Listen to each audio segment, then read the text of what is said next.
PCC chief గా బాధ్యతలు చేపట్టిన వైఎస్ షర్మిల గ్రౌండ్ లెవెల్లో యాక్షన్ స్టార్ట్ చేశారు. కాంగ్రెస్ పార్టీ అగ్రనేత రాహుల్ గాంధీ చేపట్టిన భారత్ న్యాయ్ జోడో యాత్రపై అస్సాంలో జరిగిన దాడిని ఖండిస్తూ నిరసనకు పిలుపునిచ్చారు. రాష్ట్ర జిల్లా కేంద్రాల్లో మౌన దీక్షలు చేపట్టాలని పిలుపునిచ్చిన షర్మిల విశాఖలో జరిగిన కార్యక్రమంలో స్వయంగా పాల్గొన్నారు. వైసీపీ సర్కారుపై ఇప్పటికే పదునైన విమర్శలు చేసిన షర్మిల ఇప్పుడు క్షేత్రస్థాయి పర్యటనకు శ్రీకారం చుట్టారు. వైఎస్ షర్మిల చేపట్టిన జిల్లాల పర్యటన మంగళవారం శ్రీకాకుళం జిల్లా ఇచ్చాపురంలో ప్రారంభమై ఈ నెల 31న కడప జిల్లాలో ముగుస్తుంది. తొలి రోజున శ్రీకాకుళం, పార్వతీపురం, మన్యం, విజయనగరం జిల్లాల్లో షర్మిల పర్యటిస్తారు. 24న విశాఖపట్నం, అల్లూరి సీతారామరాజు, అనకాపల్లి జిల్లాల్లో స్థానిక నేతలతో సంప్రదింపులు జరుపుతారు. 25న కాకినాడ, డాక్టర్ బిఆర్ అంబేద్కర్ కోనసీమ, పశ్చిమ గోదావరి జిల్లాలు, 26న తూర్పుగోదావరి, ఏలూరు, ఎన్టీఆర్ జిల్లాలు, 27న కృష్ణా, గుంటూరు, పల్నాడు జిల్లాలు, 28న బాపట్ల, ప్రకాశం, పొట్టి శ్రీరాములు, నెల్లూరు జిల్లాలు, 29న తిరుపతి, చిత్తూరు, అన్నమయ్య జిల్లాలు, 30న శ్రీ సత్యసాయి, అనంతపురం, కర్నూలు జిల్లాలు, వైఎస్ఆర్ కడప జిల్లాల్లో షర్మిల పర్యటన కొనసాగుతుంది. ఇడుపులపాయతో షర్మిల పర్యటన ముగుస్తుంది. ఈ పర్యటనలో జిల్లాల్లో పార్టీ నేతలు, కార్యకర్తలతో సమీక్షలు నిర్వహించనున్నారు. మోడీ గారు దేశ ప్రజలకు సమాధానం చెప్పాల్సిన అవసరం ఉంది. ఈ రోజు రాహుల్ గాంధీ గారు అస్సాంలోనే ఒక గుడికి వెళ్ళాలనుకుంటే ఆ గుడికి కూడా రాహుల్ గాంధీ వెళ్ళకూడదు, అనుమతి లేదు అని అనుమతి నిరాకరించారు. బీజేపీ ప్రభుత్వము అస్సాంలో ఉంది, ఆ ప్రభుత్వం అనుమతిని నిరాకరించారు. ఎందుకు నిరాకరించారయ్యా అని అడిగితే, ఎక్కడో అయోధ్యలో రామ్ మందిర్ ఏర్పాట్లు జరుగుతున్నాయి, ఆ కార్యక్రమాలు అక్కడ జరుగుతున్న సమయంలో ఇక్కడ అస్సాంలో రాహుల్ గాంధీ గారు గుడికి వెళ్ళకూడదట. ఇది ఎక్కడ న్యాయం అని అడుగుతున్నాం. అంటే గుడికి వెళ్ళడానికి కూడా మోడీ గారి పర్మిషన్ కావాలా? గుడికి వెళ్ళడానికి కూడా బీజేపీ పర్మిషన్ కావాలా? గుడికి వెళ్ళడానికి కూడా బీజేపీ కార్యకర్త, బీజేపీ నాయకుడో, లేకపోతే ఆర్ఎస్ఎస్ లేకపోతే విహెచ్ఓ వీళ్ళ ఈ సభ్యులే అయి ఉండాలా? సామాన్య ప్రజలకు కనీసం గుడికి వెళ్లే హక్కు లేదా అని అడుగుతున్నాం. ఎందుకు నిరాకరించారో మోడీ గారు అస్సాం చీఫ్ మినిస్టర్ సమాధానం చెప్పాల్సిన అవసరం ఉంది. ఇలా అడుగున నిరంకుశ పాలన, ప్రతి చోట ఎక్కడ వీలైతే అక్కడ ఎలా మిగతా ప్రజల్ని, మిగతా పార్టీలను ఎలా తొక్కగలిగితే అలా ఇంత నీచమైన పరిపాలన చేస్తుంటే దీని డెమోక్రసీ అని ఎలా అంటారు? ఇది ప్రజాస్వామ్యం అని ఎలా అనుకోమంటారో మోడీ గారు సమాధానం చెప్పాలి. ప్రధానంగా రాహుల్ గాంధీ గారు చేస్తున్నటువంటి భారత్ జోడో యాత్రలో అనేకమైనటువంటి ఆటంకాలు కల్పిస్తూ అనేక మంది, ప్రధానంగా భారతీయ జనతా పార్టీ మొత్తం శక్తులు కావాలని చెప్పి ఒక పథకం ప్రకారం నార్త్ ఈస్టర్న్ స్టేట్స్ లో మణిపూర్ లో మొదలుపెట్టినటువంటి భారత్ జోడో యాత్రకి అనేకమైనటువంటి విధ్వంసకరమైనటువంటి విషయాలు చెప్తున్నట్టు తెలుసు. ఏదో విధంగా కుట్రపూరితంగా ఈ భారత్ జోడో యాత్రని నిలిపివేయాలి, ఆపివేయాలని చెప్పేసి ఆలోచన చేస్తున్నటువంటి ఈ నేపథ్యంలో నిన్న మొన్న మన కోసం అనేకమైనటువంటి సంఘటన, సాక్షాత్తు మన ప్రదేశ్ కాంగ్రెస్ కమిటీ అస్సాం అధ్యక్షుడిని అటాక్ చేసినటువంటి పరిస్థితి. ఏదో విధంగా కుట్రపూరితంగా పార్టీ క్యాడర్స్ అందరినీ కూడా విధ్వంసానికి గురి చేసి భయపెట్టి భారత్ జోడో యాత్ర నిలిపివేయాలనేటువంటి ఆలోచన చేస్తున్నటువంటి ఈ నేపథ్యంలో మరి ఈనాడు ఈ కార్యక్రమానికి అఖిల భారత కాంగ్రెస్ కమిటీ ఆంధ్రప్రదేశ్ వ్యవహారాల ఇన్ఛార్జ్ మాణిక్యం ఠాగూర్ గారు, గౌరవ పార్లమెంట్ సభ్యులు వారు ఇచ్చేశారు. అదేవిధంగా సిడబ్ల్యూసీ సభ్యులు రఘువీరారెడ్డి గారు ఇచ్చేశారు. మరొక సిడబ్ల్యూసీ సభ్యులు కె రాజు గారు ఇచ్చేశారు. పూర్వ పార్లమెంట్ సభ్యులు డాక్టర్ కేవీపీ రామచంద్రరావు గారు, అఖిల భారత కాంగ్రెస్ కమిటీ కార్యదర్శి మాజీ మంత్రివర్యులు జేడీ శ్రీరామ్ గారు, మరి ఈ ప్రాంతానికి సంబంధించి ఇన్ఛార్జిగా ఉన్నటువంటి రాకేష్ రెడ్డి గారి నేతృత్వంలో ఈ రోజు విశాఖ నగర కాంగ్రెస్ ఆధ్వర్యంలో ఈ కార్యక్రమం జరిగింది. అంగన్వాడీలను తొలగిస్తూ ఇచ్చిన ఆదేశాలను రద్దు చేయాలి. అంగన్వాడీలను తొలగిస్తూ రాష్ట్ర ప్రభుత్వం తీసుకువచ్చిన ఆదేశాలు దుర్మార్గమని, ఆదేశాలను వెంటనే రద్దు చేసి వారి న్యాయమైన డిమాండ్లను పరిష్కరించాలని ఆదివాసీ గిరిజన సంఘం మండల అధ్యక్షుడు ఎంఎం శ్రీను ప్రభుత్వానికి డిమాండ్ చేశారు. సోమవారం ముంచంగిపుట్టు మండల కేంద్రంలోని ఐసీడీఎస్ కార్యాలయం ఎదుట చేపడుతున్న సమ్మె శిబిరం నుండి 4 రోడ్ల కూడలి వరకు అంగన్వాడీలు, సిఐటియు నేతలు భారీ ర్యాలీ నిర్వహించారు. 4 రోడ్ల కూడలిలో మానవహారంగా ఏర్పడి రోడ్లను నిర్బంధించారు. రాష్ట్ర ప్రభుత్వానికి వ్యతిరేకంగా పలు నినాదాలు చేశారు. ఈ సందర్భంగా సిపిఎం జిల్లా కమిటీ సభ్యులు, లక్ష్మీపురం సర్పంచ్ కొర్రా త్రినాథ్ మాట్లాడుతూ వైసీపీ ప్రభుత్వం అంగన్వాడీల న్యాయమైన సమస్యలు పరిష్కారం చేయకుండా రకరకాలుగా బెదిరింపులకు దిగడం అన్యాయమన్నారు. ఇలాంటి బెదిరింపులకు భయపడేది లేదని, అందుకు ప్రభుత్వం సామరస్యంగా సమస్య పరిష్కారం చేయాలని డిమాండ్ చేశారు. అనంతరం సిఐటియు మండల కార్యదర్శి కె శంకర్రావు, ఆదివాసీ గిరిజన సంఘం అధ్యక్షుడు ఎంఎం శ్రీను మాట్లాడుతూ అంగన్వాడీలకు తొలగిస్తూ వైసీపీ ప్రభుత్వం తీసుకువచ్చిన ఆదేశాలను వెంటనే రద్దు చేసి వారి న్యాయమైన సమస్యలు పరిష్కారం చేసి సమ్మె విరమింప చేయాలని విజ్ఞప్తి చేశారు. వైసీపీ అధినేత సీఎం జగన్మోహన్ రెడ్డి పాదయాత్రలో ఇచ్చిన హామీ ఏమిటి, ఇప్పుడు చేసేది ఏమిటి, మీరు ఇచ్చిన హామీ అమలు చేయాలని అడగడం తప్ప అని ప్రశ్నించారు. ఇప్పటికైనా ప్రభుత్వ సమస్య పరిష్కారం కోసం ఆలోచన చేయాలని, లేనిచో భవిష్యత్తులో వివిధ రాజకీయ పార్టీలు, ప్రజా సంఘాల ఆధ్వర్యంలో పెద్ద ఎత్తున ఉద్యమం చేయక తప్పదని హెచ్చరించారు. ఈ కార్యక్రమంలో ఆదివాసీ గిరిజన సంఘం నాయకులు పి రామదాసు, యూనియన్ నాయకులు బి సత్యవతి, ఎస్ పార్వతి, కాంతమ్మ, భవానీ, మౌలమ్మ, చిలకమ్మ, మిథుల, దేవి తదితరులు పాల్గొన్నారు. సంఘం మండల అధ్యక్షులు ఈరోజు రాష్ట్ర ప్రభుత్వం అంగన్వాడీ అక్కమ్మల చెల్లెమ్మలకి తెలంగాణ కంటే అధికంగా జీతాలు పెంచుతుందని చెప్పి జగన్మోహన్ రెడ్డి ప్రభుత్వం హామీ ఇచ్చింది. హామీ ఇచ్చి నేటికి 4.5 ఏళ్ళు 5 సంవత్సరాలు పూర్తవుతున్నా కనీస జీతం పెంచలేదు.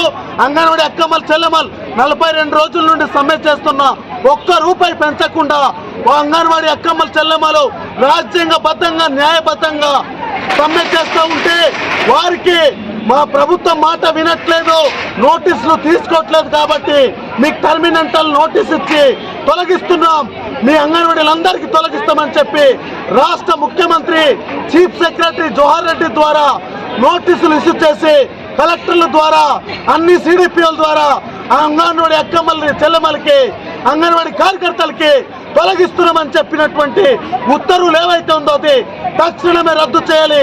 లేకపోతే ఈ పోరాటం రాబోయే రోజుల్లో ఈ పోరాటాలు ఉద్రిక్తంగా ముందుకు తీసుకెళ్తామని కూడా ఈ సందర్భంగా ఈ ప్రభుత్వానికి హెచ్చరిస్తున్నాం. ఏవైతే కలెక్టర్ల ద్వారా వచ్చినటువంటి టర్మినెంటల్ ఆర్డర్ ఏవైతే ఉందో అది రద్దు చేయాలి.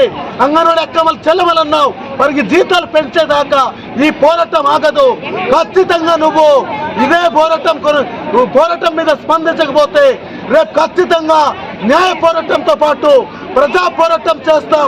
ఇది కార్మిక సంఘం, ట్రేడ్ యూనియన్ పోరాటం కాదు, రాజకీయ పోరాటం చేస్తాం.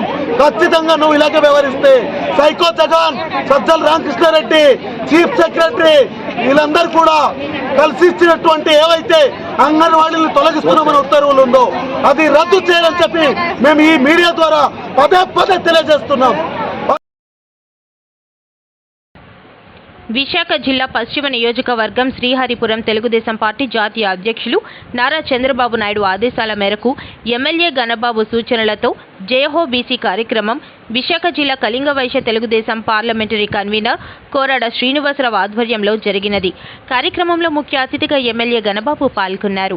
ఈ కార్యక్రమంలో కళింగ కోమటి బీసీ నాయకులు పెంట చంద్రభూషణరావును పశ్చిమ నియోజకవర్గ శాసనసభ్యులు గణబాబు సన్మానం చేయడం జరిగింది.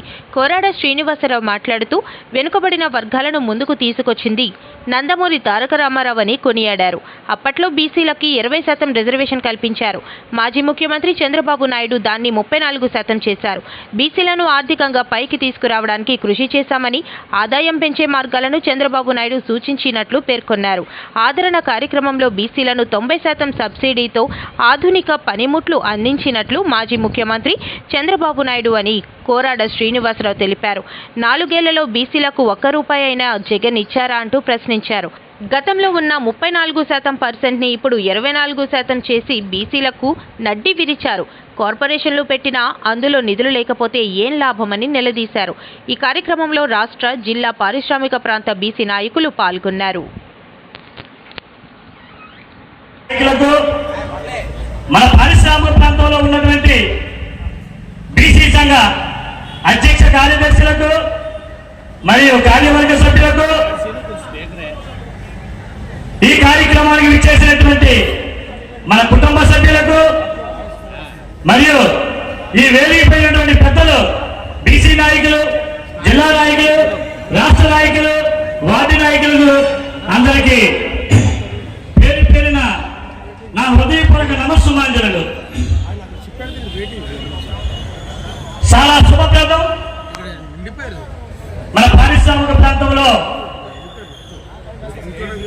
మరి ఇంత పెద్ద బహిరంగ సభ ఏర్పరచుకోవడం మరి ఇక్కడ ప్రారంభించాం. మన పారిశ్రామిక ప్రాంతంలో సుమారుగా బీసీలే 50% పైన ఉన్నాం. కానీ ఎంతవరకు అభివృద్ధి లేదు, సంక్షేమం లేదు, అంతా శూన్యం. బీసీలకి పెద్ద వేసామని చెప్పడమే తప్పితే కానీ బీసీలకి ఎటువంటి ఈ 4.5 ఏళ్ళలో బీసీలకి న్యాయం జరగలేదు. కేవలం నలుగురే రెడ్డిలు పాలిస్తున్నారు ఈ రాష్ట్రాన్ని. బీసీలు ఇవ్వాలి, ఓసీలు ఇవ్వాలి, వాళ్ళు చెప్పిందే వేదం. వాళ్ళ నలుగురు టీం వేసుకొని ఆ నలుగురు చెప్పింది జరుగుతుంది రాష్ట్రం మొత్తం మీద. మనకు తెలుసు, ఒక్కసారి అవకాశం ఇవ్వండి అని చెప్పి రాష్ట్ర వ్యాప్తంగా ఒక్కసారి అవకాశం అడిగారు. ప్రజలందరూ కూడా మార్పును కోరి ఈ వైఎస్ఆర్ ప్రభుత్వానికి ఒక అవకాశం కల్పించారు. కానీ అభివృద్ధి శూన్యం. బీసీలు పూర్తిగా ఈ ప్రభుత్వం వచ్చిన తర్వాత బాగా వెనుకబడి ఉన్నారు. మనకు తెలుసు, మన పారిశ్రామిక ప్రాంతంలో ఉమ్మడి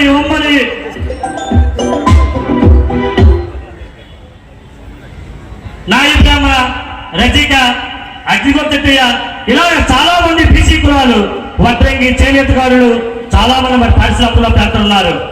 కానీ ఈ 4.5 ఏళ్ళలో మన బీసీ ఏ ఒక్కరికి కూడా ఉపాధి జరగలేదు. అది కేవలం బీసీలంటే ఈ ప్రభుత్వానికి చిన్న చూపు. ఇలా మన ఎన్నాళ్ళు ఈ బీసీల కష్టాలు భరిస్తాం.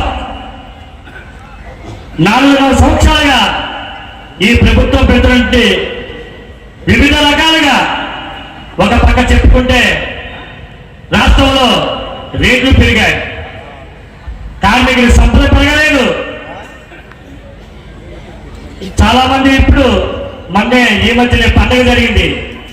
పండుగ జరిగేటప్పుడు ఎవరైనా కొత్త అల్లుళ్ళు వస్తే ఏదో వంటలు కానీ లేదో పిండి వంటలు చేసి రకరకాలతో అల్లుళ్ళకి, కూతుళ్ళకి, చుట్టాల బంధువులకి సంతోషపరుస్తారు. కానీ ఈ ప్రభుత్వంలో పెరిగిన రేట్లకి ఎవరు ఏం కొనడం మానేసి బాబు అల్లుడి గారి టీ తాగి సరిపోతారా అడుగుతున్నారు అందరూ. మరి అటువంటి పరిస్థితి ఈ ప్రభుత్వం ఏర్పరిచారు కూడా. మన పారిశ్రామిక ప్రాంతంలో చాలా మంది బీసీ కులాలు ఉన్నారు. బీసీలు ఏ పార్టీకనే 4.5 సంవత్సరాలు సంక్షేమం అందిస్తున్న గొప్ప నాయకుడు Jaganmohan Reddy. Social media open చేస్తే అందరూ జగన్మోహన్ రెడ్డి గారికి పొగుడుతున్న వీడియోలే కనిపిస్తున్నాయి. ప్రభుత్వం చేపట్టిన ప్రతి పనిలో కోర్టులో కేసులు వేసిన చరిత్ర చంద్రబాబుది. మన వాలంటరీ వ్యవస్థని తెలంగాణ ప్రభుత్వం కూడా ప్రవేశపెట్టబోతుంది. ఆంధ్రలో అడుగుపెట్టిన తొలి రోజే షర్మిల అభివృద్ధి రోడ్ల కోసం మాట్లాడుతుంది. రాజశేఖర్ రెడ్డి చనిపోయిన తర్వాత ఛార్జ్షీట్లో పేరు పెట్టిన నీచ చరిత్ర కాంగ్రెస్ పార్టీది. రాజశేఖర్ రెడ్డి చనిపోయిన తర్వాత కాంగ్రెస్ పార్టీ వైఎస్ఆర్ ఫ్యామిలీని ఇబ్బంది పెట్టిన మాట నిజం కాదా? రాజశేఖర్ రెడ్డి కన్నా 10 సంక్షేమం చేస్తున్న గొప్ప నాయకుడు జగన్. ప్రత్యేక హోదా కోసం మోడీని నిలదీసిన నాయకుడు జగన్. చంద్రబాబు, కాంగ్రెస్, అశోక్, అధిపతిరాజు జగన్ గారి మీద అక్రమ కేసులు బనాయించలేదా?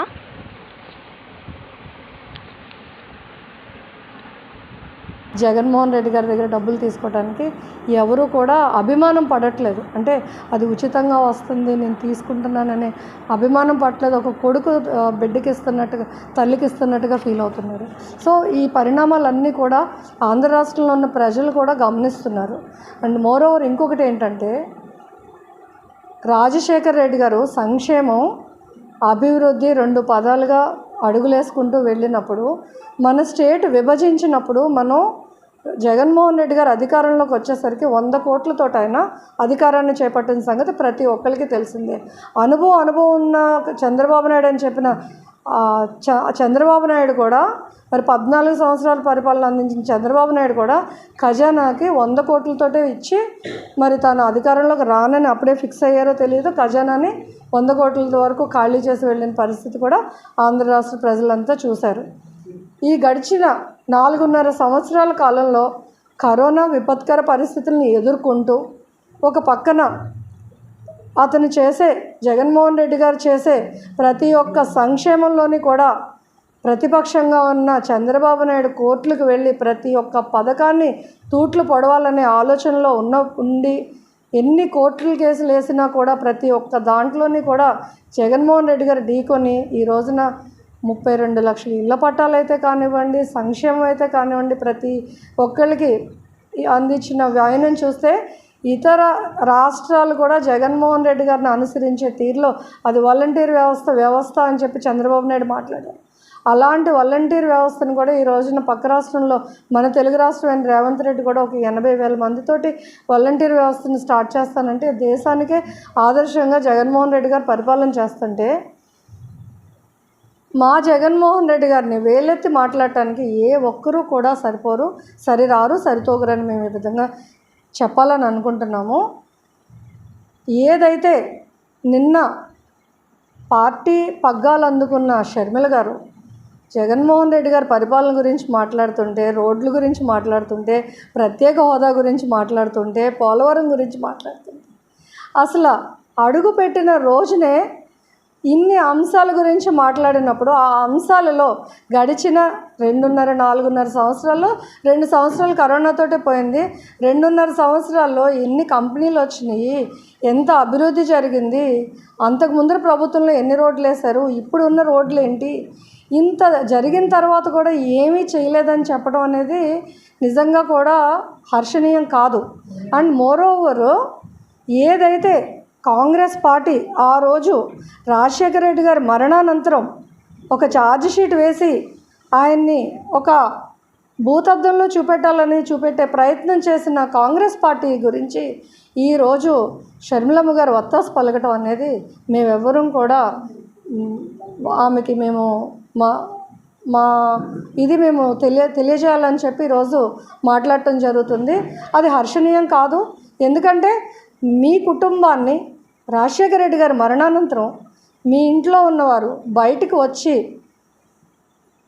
ఏ రకంగా ఇబ్బందులు పడ్డారో ఆంధ్ర రాష్ట్రం అంతా కూడా మా కుటుంబానికి జరిగిన అన్యాయంలాగా మేము ఇది చేసి ఈ రోజున మేము జగనన్న వెంట ఉన్నాం. ఓకే, జగన్మోహన్ రెడ్డి గారు, రాజశేఖర రెడ్డి గారు ఏదైతే విద్య, వైద్య, బడుగు బలహీన వర్గాలకి తను సంక్షేమం చేయాలనుకున్నారో అదే సంక్షేమ పాలన ఆయన కన్నా 10 ఏదైతే ఆ రోజు ఆరోగ్యశ్రీలో ఉన్న ప్రామాణికాలని ఇవాళ క్యాన్సర్ లాంటి రోగం వరకు కూడా తీసుకెళ్ళి అది ఎలాంటి వైద్యమైనా సరే 25 లక్షల రూపాయల వరకు ప్రభుత్వమే ఖర్చు పెట్టే విధానంగా వైద్యాన్ని అందిస్తున్నారు. పేద బడుగు బలహీన వర్గాలకి రాజశేఖర రెడ్డి గారి ఒక ఆశయ సాధనని జగన్మోహన్ రెడ్డి గారు ఈ ఆంధ్ర రాష్ట్రంలో తూచా తప్పకుండా పాటించారు. ఇప్పుడు మీరు ప్రత్యేక హోదా గురించి మాట్లాడారు. ప్రత్యేక హోదా గురించి జగన్మోహన్ రెడ్డి గారు ఇదే విశాఖపట్నం వేదికగా మోదీ గారిని సభ సాక్షిగా నిలదీసి మాకు రాష్ట్ర ప్రయోజనాలే ముఖ్యం, రాజకీయాలు ముఖ్యం కాదు, ప్రత్యేక హోదా గురించి మీరు మా వైపు చూడండి అని చెప్పి అడిగిన నాయకుడు జగన్మోహన్ రెడ్డి గారు. ప్రత్యేక హోదా ఏమైనా సంజీవిన 2 లక్షలతో మాకు ప్రత్యేక ప్యాకేజీ ఇవ్వమని చెప్పి అడిగిన చంద్రబాబు నాయుడికి మీరు వత్తాసు పలుకుతున్నారా అని సందర్భంగా నేను అడుగుతున్నాను మిమ్మల్ని. మీరు తెలుసుకోవాలి, మీ కుటుంబం ఆ రోజున జగన్మోహన్ రెడ్డి గారిని తప్పుడు కేసులు పెట్టి ఇదే చంద్రబాబు నాయుడు, ఇదే శంకర్రావు, ఇదే అశోక్ గజపతిరాజు గారు వీళ్ళందరూ కలిపి జగన్మోహన్ రెడ్డి గారి మీద తప్పుడు కేసులు పెట్టి 16 నెలలు జైల్లో పెట్టినప్పుడు మరి షర్మిలమ్మ గారు మీరే కదా వాళ్ళని ప్రశ్నిస్తూ పాదయాత్ర చేసి జగనన్నకి మీరు అందుబాటులో ఉండి ప్రతి ఒక్క కార్యకర్తని ఉత్తేజం చేసి ఈ రోజున మమ్మల్ని అందరినీ కూడా మీరు యాక్టివేట్ చేసి పని చేయించారు. మరి ఈ రోజున కాంగ్రెస్ పార్టీని మీరు ఎలా భుజానికి ఎత్తుకుందామని అనుకుని ఏ ప్రయత్నం చేద్దామని చెప్పి మీరు ఈ నిర్ణయం తీసుకున్నారని ఈ సందర్భంగా నేను అడగాలని మిమ్మల్ని అడుగుతున్నాను. అండ్ ఇంకొకటి ఏంటంటే ఆంధ్ర రాష్ట్రాన్ని సోనియా గాంధీ కాంగ్రెస్ ప్రభుత్వం అడ్డగోలుగా విభజించినప్పుడు 2 రాష్ట్రాలు విడిపోయినప్పుడు ఆ రోజు ఇదే కాంగ్రెస్ పార్టీ ఎందుకు ప్రత్యేక హోదాతో ఇచ్చి ఎందుకు విభజించలేదు అని చెప్పి సందర్భంగా నేను అడుగుతున్నాను. మరి మీరు ఆ రోజు ఎందుకు ప్రశ్నించలేదు? అదే రాజశేఖర రెడ్డి గారి ఆశయాలతో మీరు ముందరకు వెళ్తున్నప్పుడు ఇదే 2014లో చంద్రబాబు 14 నుంచి 19 కాలంలో చంద్రబాబు నాయుడు చేసిన పరిపాలనని మీరు ఏ రోజు ఎందుకు ప్రశ్నించలేదని అడుగుతున్నాను నేను. అలాగే జగనన్న తను ఏ పథకం చేపట్టినా, ఏ ఇది చేపట్టినా కూడా ఆయన ప్రతి దాంట్లోనే మేనిఫెస్టోనే ఒక బైబిల్గా, ఒక ఖురాన్గా, ఒక భగవద్గీతగా అభివర్ణించి పరిపాలన చేస్తుంటే మరి ఏ కాంగ్రెస్ పార్టీ అయితే మీ కుటుంబానికి ఇంత అన్యాయం చేసిందో అదే కాంగ్రెస్ పార్టీ పంచన మీరు ఎందుకు చేరారో అని అడుగుతున్నాను. మీరే అన్నారు రాజశేఖర రెడ్డి గారు బ్రతికే ఉండుంటే, రాజశేఖర రెడ్డి గారికి తెలియదు కదా, రాజశేఖర రెడ్డి గారు చనిపోయాక రాజశేఖర రెడ్డి గారి మీద కేసు పెడతారని, A1గా ముద్దాయిగా చేరుస్తారని, ఆ రాజశేఖర రెడ్డి గారు బ్రతికుంటే ఇదే కాంగ్రెస్ పార్టీ మీద ఉమ్మేసి ఉండేవారని చెప్పి మీరే తెలంగాణలో ఉదహరించారు. మరి మీరు ఏ ప్రయోజనంతో కాంగ్రెస్ పార్టీలో చేరారనేది మరి మీరు ఆలోచించుకోవాలి, పునరాలోచించుకోవాలి. ఇంకొక మాట ఏంటంటే, మీరు తెలంగాణ కోడలు అన్నారు, తెలంగాణ చచ్చే వరకు నేను తెలంగాణ కోసం పోరాడతానన్నారు. మరి తెలంగాణలో మీరు పోటీ చేయలేదు, అది మీ స్వవిషయం. మరి అక్కడ